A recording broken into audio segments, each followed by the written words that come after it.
Hello everyone, it's me Lemoni and happy Wednesday. Unfortunately, we won't be doing Wacky Wednesday this week, and a lot of you know the reason why. My server's dead. It's hard to find the things I need to do builds with. I'm struggling to do any kind of build testing, and so that's why I have a very important note. My group is planning on transferring. If you haven't looked in our community tab, we're running a YouTube poll. We're also running a poll in my announcements in my Discord server. So this is a great opportunity for a lot of you to start connecting with me, whether it's through a comment, whether it's through the poll, whether you join our Discord link below, or follow us on Twitch. We'll be doing some stuff and talking about it then. That'll also be linked below. But I am planning on transferring to one of the three servers that we listed and starting our own company. And I want to start our own citrus tree. I want to get us all together and I want to game together. That's the goal here, is I want to bring us all together, make our own community, do our own thing, and have a ton of fun with New World. My server, yes, it's dead. I've been waiting for the merges, but at this point, I think even with the merges, this is going to be our best case scenario. It's going to give us a lot more lively, healthy community on a server that has stayed pretty stable. And I think this will be the best route going forward so we can actually play the game. We can do OPR, we can do expeditions, we can do stuff out in the world. So connect with me, let me know what you think, follow my Twitch, join the Discord, talk to us, connect with us. We're looking forward to it. And if you don't mind, do that weird YouTube stuff, like, comment, subscribe, ring the bell. Again, tell your grandma, your grandpa, anybody in your family, that random person on the street. I would appreciate it. So, what are we doing today instead of Wacky Wednesday? I'm going to give you my top 5 things I wish I knew before hitting level 60. Now, these aren't necessarily just tips, they're more so things I thought about after hitting level 60, things I realized, things that I wish I would have considered, things I wish I would have passed on to other players. And I think this is the great opportunity because a lot of people still aren't 60, and that's totally okay. I think that's amazing. I want to give you everything I have from all the knowledge I've gained through the leveling process, through the endgame process, and help you so that when you do hit level 60, you know what to do and the best way to do it. So sit back, relax, enjoy the hump day, and I'm going to try to give you everything that I can so that you can have the most enjoyable leveling experience and the most success once you hit level 60. Okay, so what's the first thing I wish I would have known before hitting level 60? I think it's understanding the watermarking process. Now, if you aren't familiar with watermarking, what is it? So we have a hidden value for each of our gear scores in each of our item slots for every single weapon, every single piece of gear, every type of shield, stuff like that. This means you have a hidden value that dictates what gear score you're going to see on your own personal drops. It's not affected by things like quests, crafted gear, stuff you buy, but it is solely dependent on you, how much time you've put in, and how much gameplay you have. So let's say I hit fresh 60, I'm 500 gear score base. Okay, now everything I'm killing 60 plus has an opportunity to give me a 501 in that next slot, or there's a range. It's like up to 5 item levels, I think, if I'm correct. But it's 1 to a couple, we'll say. So let's say I get a drop, it's a green pair of gloves that is now 501. Right? So now I have a hidden watermark value, and I'll link some ways to track your gear score so I can best tell you where you should be going, where you should farm, things like that, so you can enter it in and try to keep note of it as you're going. It is difficult because it's hidden, so you have to use your best guess of what your gear score is when things are dropping. But so you get this 501 pair of gloves. Okay, now in all of your other slots, you have a 500 gear score, but your gloves are 501. That means your next drop that happens has a chance to be like 502 gloves or a 501 of anything else. Something I will say though is it is not always going to be a guaranteed upgrade, right? When you play an MMORPG, we always want upgrades, but you got to grind for them. So when I have this 501 glove, I still have the chance of getting a 500 glove. And that same concept applies to even when you're 550, 560. So let's say I have like a 560 helmet. I'm hoping that every time a helmet drops, it's going to be 561, but that's not the case. It could be 532. It could be 521. It could be 550. And that depends on what location you're farming in. Those will have a higher average gear score. So when I give you your top 3 locations to actually watermark farm, a lot of those will be pretty decent until you hit like 550-ish. But the average gear score is significantly lower than if we were to go into an elite zone like Merkguard. If you're looking in Merkguard, right now I'm getting 598s right in there. I'm getting high 570s, 580s, and then like all my weapons are 560. I'm not going to get those drops in some of those solo farms, but the devs have confirmed that there is a chance, a very, very, very small chance, that when you kill a mob above level 60, that it can potentially drop a watermark piece that is higher. It's just the average values in these regions differ. So like when I'm in the level 60 elite zone in Shattered Mountains, I'm going to only be seeing things like generally 530s, but I could see higher. It's just a very, very small chance. Murkguard, like I was saying, 570s to 590s. Mines also in that like kind of 560 to 590 range. It all depends on where you're at and what your current watermark is for pieces. And so I think the big thing to understand is your watermark is not affected by quests. So you get like the 570 Infinity Crystal, okay? That does not affect anything, right? You still have a 500 watermark in your neck. Your average gear score value that you have does not equate to any kind of watermarking. Any crafted gear applies to that, right? That doesn't count towards anything. Anything you buy does not count towards anything. The watermarking system is unique because it is solely dependent on you, your gameplay, and your drops. Now I'm saying drops. Your watermark increases on item drop. You do not have to keep that item. You do not actually even have to pick that item up. It can apply out of chests. But when you see an item drop, that is where your watermark changes. And so if you see it, that's when you know your watermark has gone up. But I think the biggest point to get across is that it will always be based upon your own individual drops. It doesn't matter the region you're in. If you're a fresh 16, you go to Murkguard, you're going to be getting 500, 501, 510, right? As you keep getting pieces. It takes time, people, and yes, it's a frustrating system, but that's how it works. So when I first hit level 60, I didn't really understand the system. I knew that watermarking was in the game, but I just didn't know it was based on individual piece. I didn't know that I was going to have to grind up each gear score individually. I thought it was just going to be based on my average gear score like other MMORPGs like World of Warcraft. That's not the case. So what I wish I would have known is how to effectively manage my gear score and get it up once I hit 60. So if I was trying to get my gear score up right away, my watermarks, I would be doing some of those solo farms right when I hit 60. But something to note is that all of the elite chests have a 23, 24-hour cooldown. So when you go to places like the Imperial Palace, you go to the mines, Murkguard, you go to any of the ones in Reekwater, those chests will be reset within 23 hours, I believe is the timer. And each of those chests has a significant chance of giving you a decently high watermarked piece, gives you that chance, right? And we want to take advantage of that. So if I just hit 60, what I would do, honestly, is I'd probably farm a little bit, maybe try to get to like 515, 520 in those solo spots, but then I would start supplementing that with daily chest runs. And because those are daily resets, keep doing that, supplement it. It's okay to start doing it once you're like 510, 515, because that's a great way of getting your watermark increased and taking advantage of all the opportunities in front of you. So supplement it, do some mob grinding, do some elite farming with a group in the level 60 elite zone in Shattered Mountains. Then go and farm elite chests. And now that I'm talking about that level 60 elite zone, I would say my ideal chest farming rotation would be starting there in the level 60 elite zone in Shattered Mountains, going over to Imperial Palace, doing that one, then going to Sirens and running all the way through Sirens, and then going to Mines, and then going to Murkguard. Obviously, you could also throw in the elite zones in like Great Cleave and Eden Grove, but those ones are a little bit more difficult to try and do solo. And a lot of us are on lower pop servers right now, so trying to figure out solo runs is going to be the key. In general, what I wish I would have known, how to be effective with my watermark and understand how watermark actually works. Okay, my second tip, it's a little bit shorter, but refining professions. What do I mean with that? I did not know until I hit level 60 that each refining profession has a daily cooldown. So when you're smelting, when you're doing weaving, when you're leatherworking, all of that stuff, pretty much everything except cooking, I don't know if that counts, but has a daily cooldown of, like, for example, weaving, it's Phoenix Weave, smelting, it's Asmodeum. And by now, a lot of you probably know that. But for those of you who are leveling, and like me, I had no clue. So I didn't bother touching these as I went through the leveling process. I just kept pushing and grinding to 60.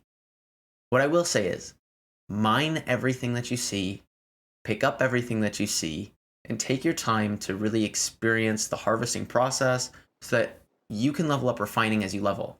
Because too, you get a ton of refining materials, and those lower level materials, they go for a lot now. So you could either, sell those, do stuff like that, or you could use them as you're leveling up. It gives you a great source of XP. Like, it's not super amazing, but mining and then comboing it with refining, you do get a decent little chunk if you start stockpiling stuff, do your stone cutting so you can get your runestone cooldown by the time you're 60, and start stockpiling some of this stuff, or just sell it. It's a great way to make gold. I wish I had all of my refining professions at 200. So what I'm saying is, while you're leveling, make sure that you're gathering things and actually do your refining. Like one like skinning is super easy to do, and then when you're selling runic leather, it's free gold. Refining professions in general are a fantastic gold source, but they're even better because they have a daily cooldown where you can only craft a couple of that thing. It's like 10. So what I'm saying is, while you're leveling to 60, or once you've hit 60, if you're already past that point, level your refining professions. Those daily cooldowns will net you a lot of gold.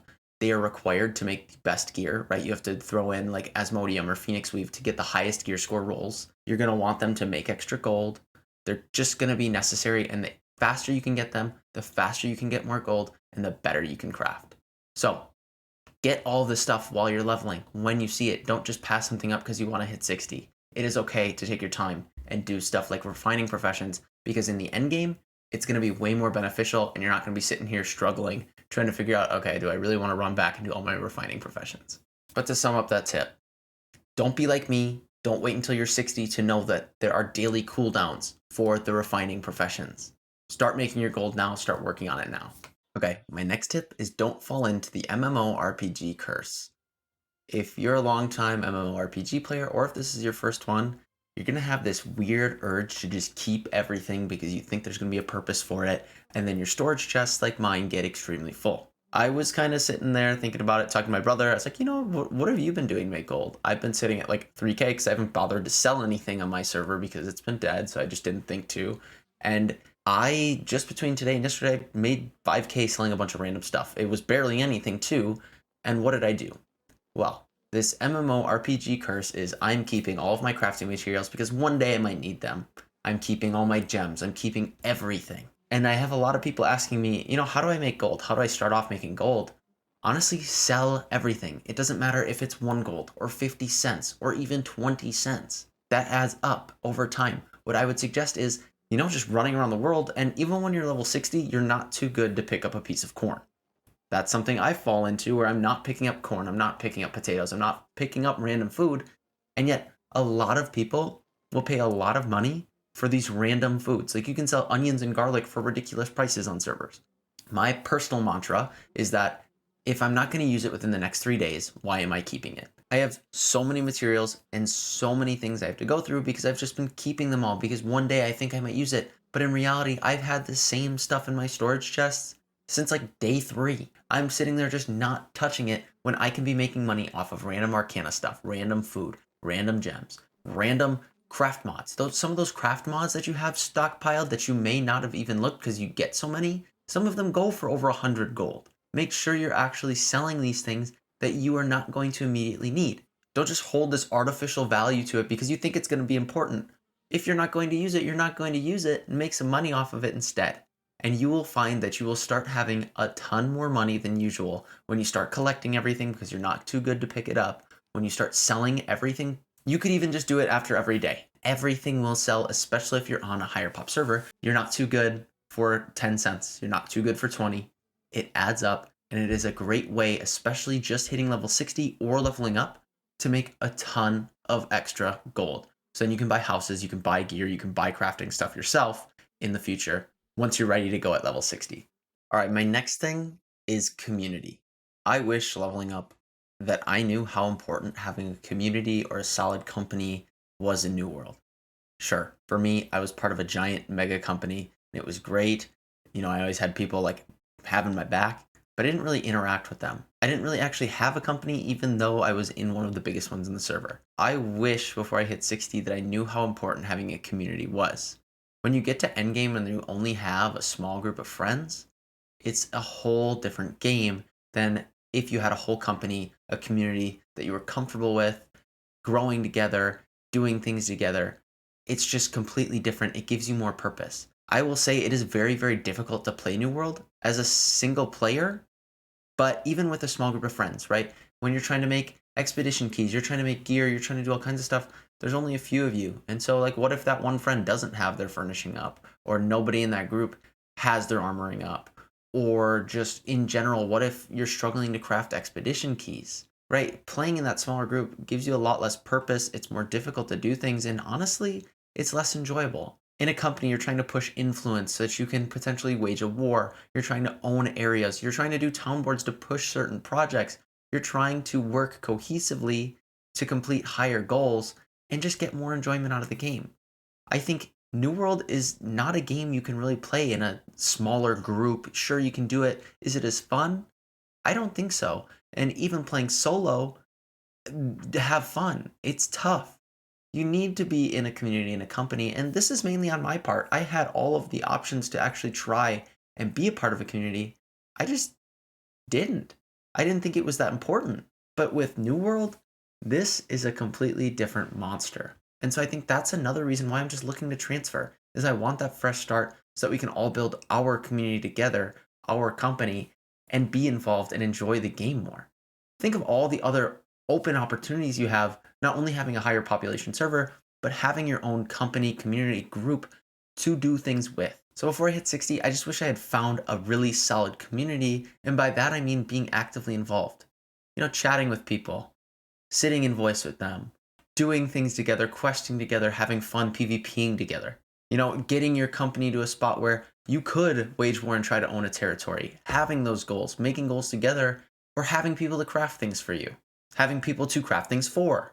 Just doing things together makes New World a much, much better game. Whether that's just sitting there and talking and being casual, or that's hardcore grinding and farming together, whatever tickles your fancy, I think that before you hit 60, try to find a fantastic community, a community you get along with, some players you like playing with, and it will make your gaming experience much, much, much better. That's the goal. That's why we're transferring to. And I just hope that a lot of you start joining so we can build this awesome community together. And the last thing I wish I would have known before hitting 60, and this is going to be, the stereotypical, a lot of people see this as like the filler thing when people discuss this topic, but take your time. No, I'm not trying to be stereotypical and just couldn't think of anything. I'm legitimately saying, take your time. I wish I would have. There's a lot to take in with New World. There's so many cool mechanics, whether it's crafting, harvesting, refining. There's so much to see out in the world, and taking advantage of those makes for a much, much more enjoyable gaming experience. I will say, in comparison to other games, I've been a lot more chill with New World, and I'm playing it longer and still loving it every single day. Take your time with it because otherwise you're going to burn out, you're not going to want to play, and you're not going to be here for what comes in the future and the awesome gameplay and the awesome people that will be around. The big reason, though, why I think you should take your time is because a lot of the things you can do throughout the leveling process will actually help you in the end game. For instance, right now, if you're still leveling, lower tier crafting mats and refining mats sell for bonkers money. Take your time looting a couple extra chests or just exploring a new area and getting some of those things because people will pay some serious coin for it. Another thing is doing portals, right? A lot of the portals will start giving you the slivers and shards and things that you need so that you can craft end game expedition keys. So in theory, even at level 25, you can start progressing in your end game content in a sense because you can get extra things to craft your keys. I'm not saying just sit there and only grind the portals, but maybe if you see a group starting to do some, go ahead and do them. Stop while you're questing and maybe see if there's some portals around and you can get a group together just to do a few. Maybe if you're passing some while you're questing, get a little group together and get some of them done. Diversifying your content is great, and making sure that you take your time and enjoy the content that you're playing is even better. Don't just run an expedition once, run it multiple times with multiple people. The expeditions are super cool, they're enjoyable, and they're still a decent source of XP. Just because you're doing things that you enjoy, like maybe taking the time to harvest something or taking the time to run another expedition, doesn't mean you're really slowing down your leveling process, really much at all. You still get XP for doing it, so don't hesitate. Take your time, smell the roses, don't just walk through all of them. I think before grinding and pushing to 60 at a fast pace, I wish I would have slowed down, taken time to do things like refining, taken time to do things like harvesting, or even just messing around with a crafting profession while I was leveling. I wish I would have done more portals or experienced the expeditions a couple more times because there's just a different feeling you get doing an expedition at like the depths at 45 than doing it over and over again at 60 to help other people out. Don't sprint, just walk. I think that's the biggest thing I can ever say with New World is walking is your friend. sprinting through the content, you will catch up at 60. There's not much to catch up on, right? We don't have a huge amount of content. There's still content to do, and a lot of it is PvP oriented, but you'll get there. There's no rush. You're not going to be behind. Nobody's going to be behind. You have plenty of time to level up your professions more at 60. You have plenty of time to grind gear at 60. That's the big thing to do. But doing these other things to make the game more enjoyable is the best thing I would say you can possibly do. Take the time to play with friends while you're leveling. Take the time to do what makes you happy and enjoy New World. It is an incredible game with a huge amount of potential, and I think there are great, great things coming in the future for it. All right, so what are my big points again? Just to recap. 1, watermarking. How can we most efficaciously watermark? Make sure that you are doing your daily chest runs in combination with some of those solo gear score farms. Maybe on the first day after doing your gear score farming, hit all those spots, and then towards the end of the night when you're about done to play, run through and do all your solo chest runs. Understand how watermarking actually works. 2, level up your refining professions while you level up. Daily cooldowns and some of those lower tier mats are harder to come by, but those daily cooldowns are fantastic gold makers and fantastic for endgame crafting. 3, don't fall into the MMORPG curse. Sell the things that you don't need. Do not hoard too much because you think one day you might use it. It's a great source of really fast gold, consistent gold, and gold that you really didn't even have to work for and you just stumbled across. Even if it's 10 cents, 20 cents, 30 cents, you are not too good to sell it. You're not too good to pick up a potato, friends. 4, be an actual involved part of a community. Find a community you enjoy, maybe ours, maybe join us wherever we end up going, but find one that you enjoy and be active in it and actually do things together. And 5, take your time, enjoy New World, and love what is coming in the future. As always, I hope everybody enjoyed the video. I just want to say a couple things. If you want to connect with me, feel free to leave that comment. Join the Discord that's linked below. Follow my Twitch. We'll be getting more regular live streams soon. I'll have more social media stuff coming. We're working on it. That's a big thing we've been doing this week. As always, if you want to directly support me, feel free to hit up my Patreon. I leave messages, post some things, just some personal things that I've been doing, what I'm thinking, what I'm feeling, and ask for your input. So if you want to be involved like that, if you want to support me, feel free to hit that up in the description and support me. As always, I'm going to list off all my patrons because I think it's important. So thank you Jacob, Adrian, Thuggy, Shane, Gil, Shmeezy, Anarino, Ethan, Ajuro, Nathaniel, Thonar, Chad, Nicasio, Joseph, Tarvi, Mummy, Generic Guy, Ronan, Ralph, Bob, Florian, Blue Beagle, GDB, Jay Kitchens, Wentz, Dexter, Rich, Rob, Matthew, and Josh. Thank you all for your support, but thank you to every single one of you just for watching the video. I appreciate that, appreciate it from the bottom of my heart, and I'm grateful for all of you. So, thank you for watching. I hope this helped. Thank you for listening, and thank you all for being you.